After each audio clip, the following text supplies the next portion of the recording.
Good morning, good afternoon, good evening, folks. Michael Zuber, one rental at a time, back with the three amigos. How you doing, Matt?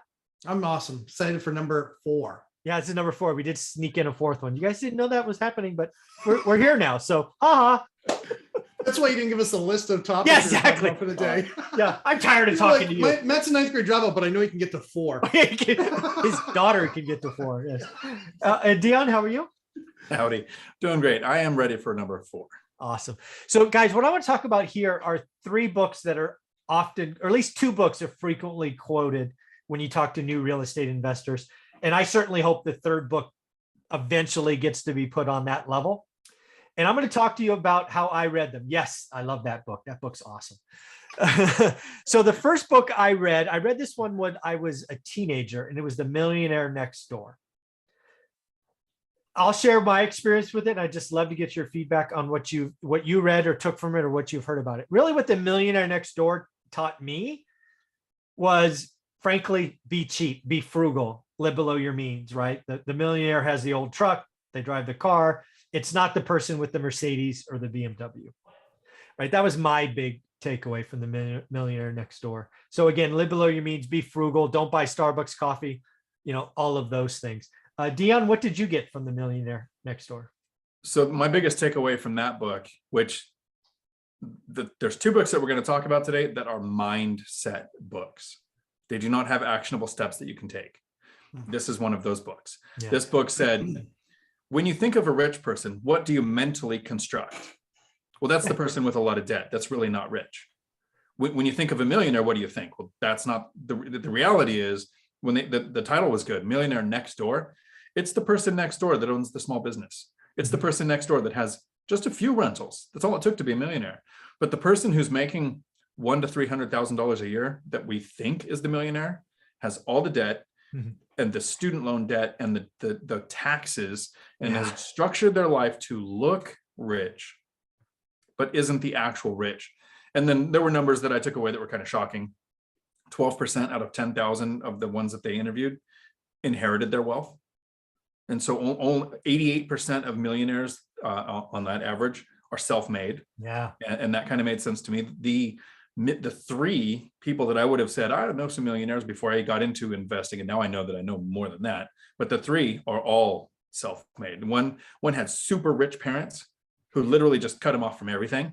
He was like, fine, I'll do this myself. Went out and pulled it off. The other was my brother who took, 2 decades running a company and buying rental properties. And another one was an investor in real estate. It wasn't the doctor. Like I know our family doctor. They're paycheck to paycheck, really good at their skill, their trade. But definitely they're not the millionaire next door. Yeah. One of the first quotes in the original book that hit me really hard, and I still remember it. So, it hit me was big hat, no cattle. That was like page 1 or page 2. And I was like, oh, big hat, no cattle. Yes. Yeah. I think you have some cattle, Dion. Yeah. And Matt, I don't think you've actually read The Millionaire Next Door, but you've probably heard us talk about it and whatnot. What are your thoughts? Yeah. I drive a $2,100 car. Yeah. You're kind of living, breathing Millionaire Next Door, minus the gargantuan house, but. And that's new in the last year and a half. Like everything else in my life, my attire, my cars. I think the richest thing about us is my wife has a Starbucks habit. Like that's the richest thing about us. Yeah. Yep. And I'm just like, you know what? Like before that was something that was complete sacrilege. I'm just like, no Starbucks. Were you kidding me? Yeah, buy the beans. We'll grind them at home. We'll figure it out. We'll get one of the kids to grind them down. But yeah, go ahead, Dion. So Matt, if you haven't read the book, then just out of the blue, think of all of the millionaires in the country. What do you think? So this book is a little bit older, so it might be a newer car now, but what do you think was the most commonly owned vehicle of millionaires? Cadillac. F-150.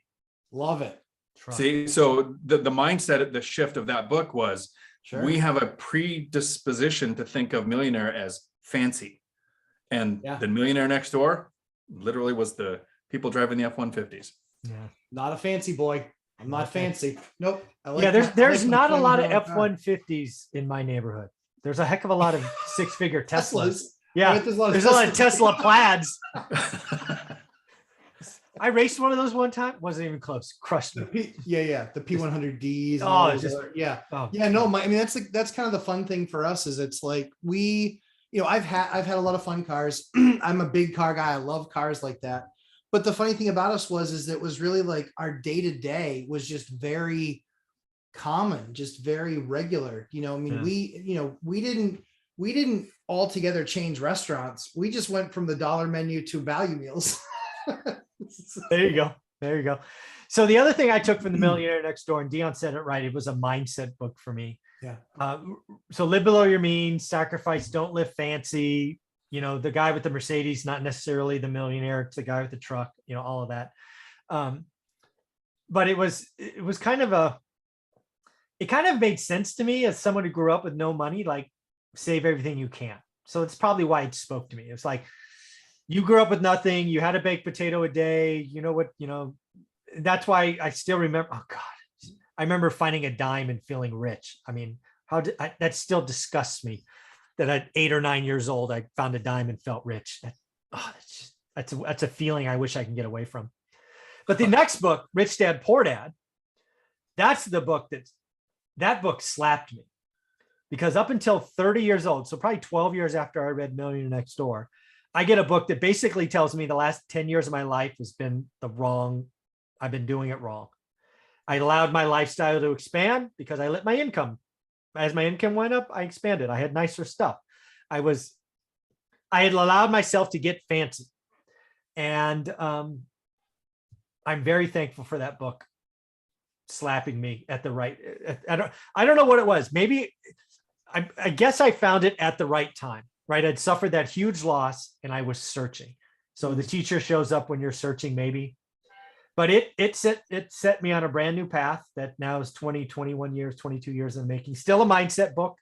Know how to. I've read it 20, 30 times now. There's still no how to in it. But it certainly set me on a better path. So Dion, how about you? So I think there's a lot of people that are kind of in Matt's shoes when it comes to, I haven't read that book yet. I am a victim of this. I talked with people about money before I understood it. And it is a topic that doesn't come up enough when we don't teach our kids enough. And all of those things are factual.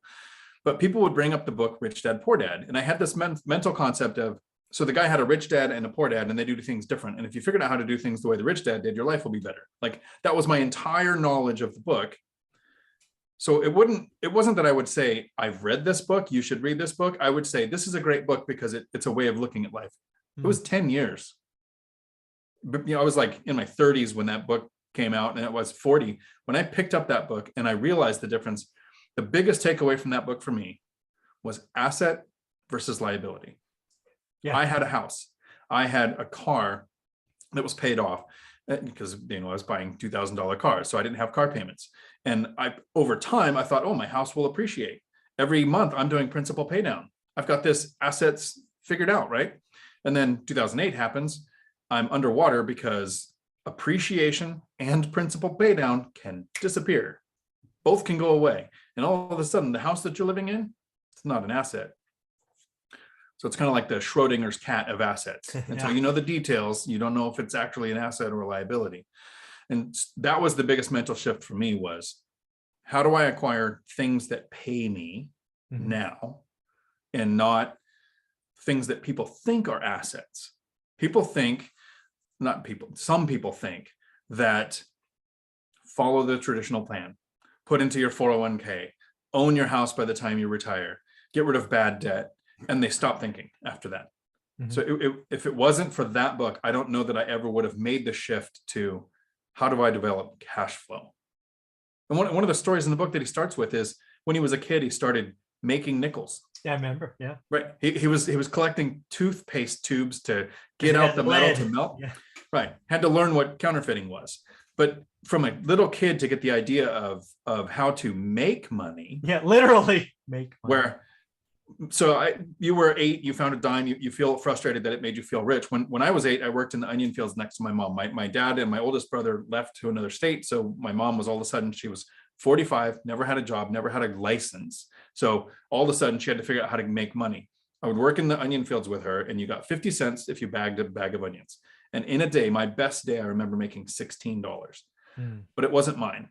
It would go to her. At the end of the day, I got to go to the Roach Coach, the truck with the food in it, and get a candy bar that I didn't have to share. Like, so I got this early concept, which kind of messed me up for life, that you work really, really hard for a little bit of payoff instead of work for money that you put to work. That didn't come until I found that book. So to me, the more people we can get that book to, even though he became a guru that makes all of his money by doing training. Yeah. Avoid that. Read the book. Yeah. He's got 2 books that people should read. Rich Dad, Poor Dad and Cash Flow Quadrant, which we're going to do a video on my channel today about that. I agree. Those are the 2 books. Stop after that. Yeah. Stop after that. So Matt, I know I don't think you read it either, but you probably heard enough people talk about it. Any thoughts on Rich Dad, Poor Dad?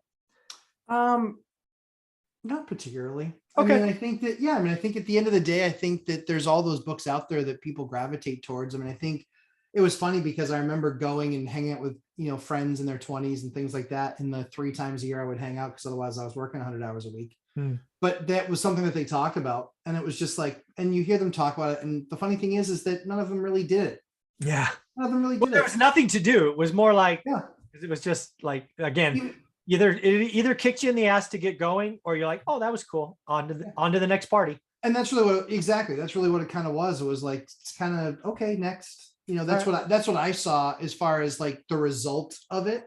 So yes, but I think I've heard a lot of people talk about it from the perspective that it's something that really helped them. It's something that gave them a better mindset, towards how they would handle money in the future. So I think anytime you can get your hands on something like that, I think is very valuable. All right. Well, now the one that I'm very proud of, One Rental at a Time, right? It's kind of, you read that book. Awesome. Thank you very much. Yeah, it's Olivia and I's story of 15 or 16 years. So I know what it means to us, but I will let Dion will do the same order. Dion, what did that book mean or feel like to you? So the frustrating part about the book, One Rental at a Time, is that I found it in 2018. So I was 6 years into investing, maybe 7 years into investing, and I picked up a book and I said, this is the blueprint. This is what I did. But the first 3 years, I wasn't doing any of this. Had I found this and known, I have the mindset that Matt's talked about a few times. Oh, how many hundreds of units do I need to be financially free? And it's just so big and daunting. And the book points out, just get to 4. Your life changes at 4. And brain shuts off. The first books we talked about, Millionaire Next Door and Rich Dad, Poor Dad, like I said, are mindset shifts. That there's no actionable steps. There's nothing in there at any point that says, like in One Rental at a Time, for 10 years, you can invest off the MLS, from the MLS, using traditional lending and create cash flow. Like, you don't have to do fancy flipping. You don't have to do the Burr method. You don't have to do all these creative things that you can make a lot of mistakes on when you're first starting out that could just tank you. So I actually, before I was on the channel, I had a box of these books at my desk, and I would, for 2 or 3 years, I was giving away the smaller Rich Dad, Poor Dad books, which I actually think I have one of those here too. I do. So literally had the books, and I would say, hey, I've got about 10 of these. You want one? And I actually have staff in the beginning. I would say, hey, if you finish this and we can have a conversation, I'll give you $100 to try to. And I've got a person right now. She's been at the company about 7 months, and I did this 7 months later. Crickets. Like, I'm even trying. So now, box of these, when you stop by the desk and we come up to the topic of real estate, I'm like, hey, would you like to make $100? Yeah. So go to Dion's desk. That's what I took from that conversation. So help. So it's actionable. It literally spells out, here's the steps. Develop your auto searches with your agents, work with an agent, work with traditional lending. Don't be all creative. Don't think it's big, scary, fuzzy. It is simple steps. Awesome. And Matt, what did it mean to you? I read the book after we met and after I'd watched a bunch of hours on your channel. Okay. So I read it way after. And I loved it. And I was like, I literally said to Ashley, I go, guy wrote my book. I was like, I was only 10 years off. Oh, darn it. But yeah, that was the thing, is I read the book and I loved it. And I was like, Oh, that's This cool. is it. Like people, process, and product. Like this is how you do it. You know, you're the person, and then it is building your team of people, and then it's a process around it, and then it's what is that product that you're going to be doing. Yeah. And I think that it broke it down in a very granular fashion and understandable fashion. And that was one of the things where, you know, it's kind of funny because all of us are executives and all of us are trainers. Mhm. Like naturally we teach people. Mhm. And that's why it's kind of funny is it's like, it's fun for someone who likes to teach to get a new concept that they can also then teach. Yeah. And so it's funny because it's like, you know, for me and for in my state and the people that I can impact them based on what I know in my state, but by those rules. If it's out of state, I don't know what the rules are in that state. I have no idea. I have no idea what's going to work in that state. And so you're breaking it down to very much a formula for this is what you're breaking in for, you know, this is what you're, you know, looking to break down. Mhm. And the pieces that you're looking at, I thought was excellent. And again, it's one of those things where I give out your book a lot. I give out your book a lot, but my rule is with them, I don't give them $100. I'm not that invested in that. It's much more. You got to tell me you're going to read it. If you tell me you're going to read it, I will check up on you. You know that I'll check up on you if you read it or not. Yeah. So I it, think it it's- sounds risky, but do you know how many times? So I gave away dozens of the book. Do you know how many times I gave away $100? Twice. In 8 years? Twice. Twice. Yeah. Yeah. See video number 3 and see video number 2. Yeah, it's funny. Yeah, so I'm really glad that guys that book resonated with both of you. Thank you very much for giving it out. I'll send you copies anytime you ask for it. So just let me know. But yeah, for me, Millionaire Next Door and Rich Dad Poor Dad were mindset, and one rental at a time was built on those legends. And I really hope it becomes something. It is going to become an anchor of how we help a million people. Yes. Right. Right. One of the things that most people will do before they really dive into learning the three of us is read the book. Mm-hmm. Right, to figure out, okay, what's the story? So that plus the Three Amigos FI on Facebook and our all of our weekly content individually. Woo, look at that. Books. Books. Pluralized. Yes, I need to get better at saying that. So guys, thank you for doing this. I just wanted to hear what the book meant to you. Rich Dad Poor Dad and Millionaire Next Door meant a lot to me. To see that one rental at a time, at least for you two, is on similar levels. That means a lot to me. So thank you very much. Matt, how can people find you? Lumberjack Landlord on YouTube and Lumberjack Landlord 11:30 a.m. Eastern time on Sundays. And Mike, it meant more to me because I read yours. I like that. And Dion, you? Right here on YouTube, Dion Talk Financial Freedom, and Tuesday evenings, 4 p.m. Pacific Standard. And I like the book. I listened to it. I don't know that I've actually read it yet. After I record the Audible version for 15 Conversations with Real Estate Millionaires, I am going to record a video of reading this to send to you for your channel with just a picture of the book, so they don't have to look at me reading the whole time. But it's going to read it because the Audible version was my one critique. Yep. Amazon picked a weird voice, and that weird voice cost me $5,000, by the way. yeah, that sucks. Sorry about that. If you listen to it 1.75x, it sounds A just little as bad. That's what it's bad. Okay. Fair enough. But you have to listen to it less. Yeah, there you go. All right, guys, thank you very much. Thanks, Mike. Adios.